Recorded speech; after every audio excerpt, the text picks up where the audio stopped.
आप सभी को राम राम, जय सिया राम। आज मानस चर्चा में हम मानस मंत्र सेवक स्वामी सखा शिय पी के हित निरुपधि सब विधि तुलसी के। सेवक स्वामी सखा शिय पी के हित निरुपधि सब विधि तुलसी के। इस पर चर्चा करेंगे। यहां सेवक, स्वामी, सखा, ये तीन बिंदु हैं। इन्हें हम गोस्वामी जी के भावनाओं का सम्मान करते हुए सनातन धर्म के 4 धामों में एक प्रसिद्ध धाम रामेश्वरम और समस्त मानवता के स्रोत पति पत्नी पर केंद्रित करते हुए समझेंगे। इसके पहले यहां गोस्वामी जी ने सेवक, स्वामी, सखा इन 3 शब्दों का प्रयोग किन के लिए किया है? इन 3 शब्दों का प्रयोग किन के लिए किया है, इसे हमें जानना और समझना है। आगे बढ़ने से पहले सेवक, स्वामी, सखा शिय पी के हित निरुपधि सब विधि तुलसी के, इस पंक्ति का अर्थ समझने का प्रयास करते हैं। अर्थ इस प्रकार बन रहा है, जो श्री सीतापति रामचंद्र जी के सेवक, स्वामी, सखा हैं, वे सब तरह से मुझ तुलसीदास के अर्थात भक्तों के सदा निश्चल हितकारी हैं। अब वे कौन हैं? मानस मर्मज्ञों ने गुरु पितु मातु महेश भवानी प्रणवौ दीन बंधु दीन दानी। गुरु पितु मातु महेश भवानी प्रणवौ दीन बंधु दीन दानी। इस पूर्व पंक्तियों को मिलाते हुए यह बताया कि शिवजी गुरु, पिता, माता, दाता और श्री सीतापति श्री राम सेवक, स्वामी, सखा रूप से भक्तों के सदा ही हितकारी हैं। हमें अपना ध्यान सेवक, स्वामी, सखा शिय पी के इस मंत्र पर केंद्रित करते हुए चलना है। अतः हम प्रभु श्री राम और महादेव के परस्पर सेवक, स्वामी और सखा होने के भाव को सर्वप्रथम समझते हैं, जिनके प्रसंग रामचरितमानस में अनेक स्थानों पर हमें प्राप्त होते हैं। महादेव स्वयं को राम का सेवक मानते हैं, इस बात को हम समझते हैं। शिव पार्वती संवाद के प्रसंग में आप देखेंगे, रघुकुल मैनी मम स्वामी सोई कही शिवनायऊ मात। और देखते हैं, सोई प्रभु मोर चराचर स्वामी रघुवर शव और अंतर्जामी। सोई प्रभु मोर चराचर स्वामी रघुवर शव और अंतर्जामी। श्री राम जी द्वारा शिव जी के विवाह अनुरोध के प्रसंग को जो हम देखते हैं, वहां और बातें स्पष्ट होती हैं। नाथ बचन पुनि मेटी न जाहि, नाथ बचन पुनि मेटी न जाहि। यही नहीं, सिर धरि आयसु करिय तुम्हारा परम धर्म यह नाथ हमारा।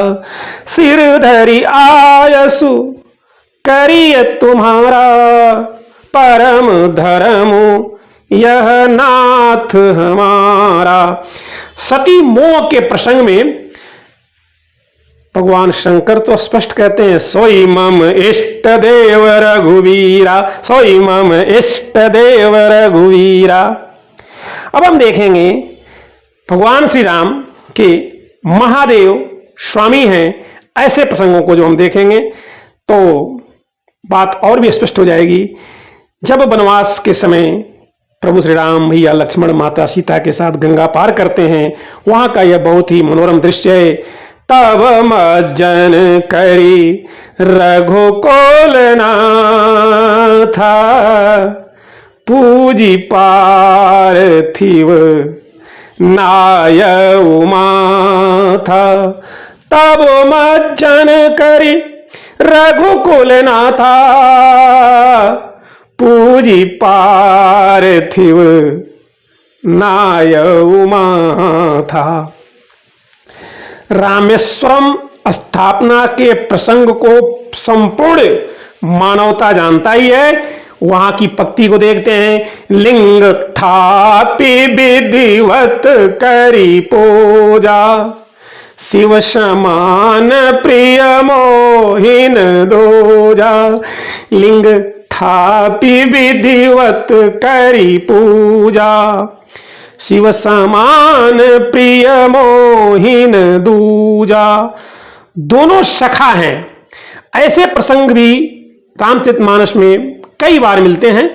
एक प्रसंग हम देखते हैं, रामेश्वर स्थापना का ही प्रसंग है।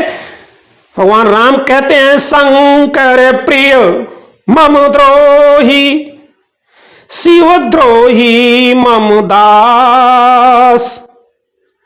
ते नर करहि कलप भरि, घोर नरक महवास।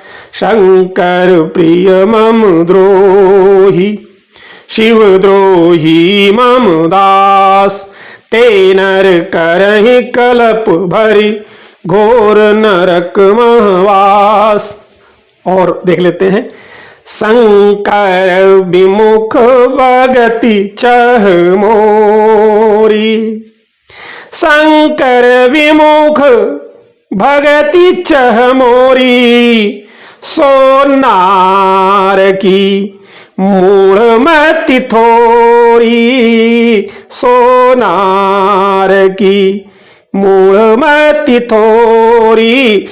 अब रामेश्वरम स्थापना का प्रसंग चल रहा है, तो आइए हम रामेश्वर स्थापना के प्रसंग में संपूर्ण देवों की चर्चा पर एक नजर डालते हैं। प्रभु श्री रामचंद्र जी ने जब सेतु बंधन के समय शिवलिंग की स्थापना की, तब उसका नाम रखा गया रामेश्वरम, दया रामेश्वर। इस पद में सेवक, स्वामी और सखा तीनों का अभिप्राय आता है। ऐसा नाम रखने से तीनों भाव दर्शित होते हैं। इस संबंध में एक बहुत ही प्यारी सुंदर सी आख्यायिका है जो इस प्रकार है। रामस्तत्पुरुषं वक्ति, रामस्तत्पुरुषं वक्ति, बहुव्रीहि महेश्वरः। ऊचुः प्राञ्जलयः सर्वे, ब्रह्माद्याः कर्मधारयम्। रामस्तत्पुरुषं वक्ति, बहुव्रीहि महेश्वरः। ऊचुः प्राञ्जलयः सर्वे, ब्रह्माद्याः कर्मधारयम्। इस श्लोक को लेकर ऐसी बात कही जाती है कि जिस समय सेतु बंद हुआ था, उस समय ब्रह्मा, शिव आदि देवतागण, बड़े बड़े ऋषि, महर्षि, ब्रह्मर्षि, देवर्षि सारे वहां पर उपस्थित थे। रामेश्वर की स्थापना होने पर, नामकरण होने के पश्चात परस्पर रामेश्वरम शब्द के अर्थ पर विचार होने लगा। सबसे पहले प्रभु श्री रामचंद्र जी ने इसका अर्थ कहा कि इसमें तत्पुरुष समास है। इसका अर्थ है रामस्य ईश्वरः, अर्थात यहाँ राम स्वयं को महादेव का सेवक मानते हैं और महादेव को अपना स्वामी बता रहे हैं। इस पर शिव जी बोले कि भगवान ऐसी बात नहीं है, यहाँ बहुव्रीहि समास है। इसका अर्थ है राम ईश्वरो यस्यासौ रामेश्वरः, अर्थात राम जिसके ईश्वर हैं वह रामेश्वर। यहाँ राम महादेव के स्वामी हो रहे हैं और महादेव राम के सेवक हो रहे हैं। तब ब्रह्मादिक देवता हाथ जोड़कर बोले, महाराज आप दोनों लोग इसके पछड़े में मत पड़िए, यहां तो कर्मधारय समास है, अर्थात रामश्चासौ ईश्वरश्च वायो रामः स ईश्वरः। जो राम वही ईश्वर, ऐसा अर्थ है। यानी जो राम वही शिव, जो शिव वही राम। इस प्रकार यहां राम और महादेव परस्पर सखा हो रहे हैं। इस प्रकार इस आख्यायिका से तीनों भाव स्पष्ट हो रहे हैं। बहुव्रीहि समास से शिव जी का सेवक भाव स्पष्ट है, तत्पुरुष से शिव जी का स्वामी भाव और कर्मधारय से शिव जी का साख्य भाव एकदम स्पष्ट प्रकट हो रहा है। शिव जी सदा सेवक रहते हैं, इसीलिए सेवक पद प्रथम दिया है। पुनः भक्ति पक्ष में स्वामी से सब नाते बन सकते हैं, इसी से शिव जी को सेवक स्वामी सखा कहा गया, अथवा हनुमान रूप में सेवक हैं, रामेश्वर रूप में स्वामी हैं और सुग्रीव रूप में सखा हैं। वास्तव में श्री शंकर जी, श्री रघुनाथ जी परात्पर भगवान के सदा सेवक हैं। वास्तव में श्री शंकर जी, जो प्रभु श्री राम जी परात्पर ब्रह्म भगवान हैं, उनके सदा सेवक हैं, विष्णु के स्वामी हैं और ब्रह्मा विष्णु महेश तीनों समान हैं। इसमें सखा भी हैं। इसका अर्थ सीधा है कि प्रभु श्री राम और महादेव परस्पर सेवक स्वामी सखा ही हैं।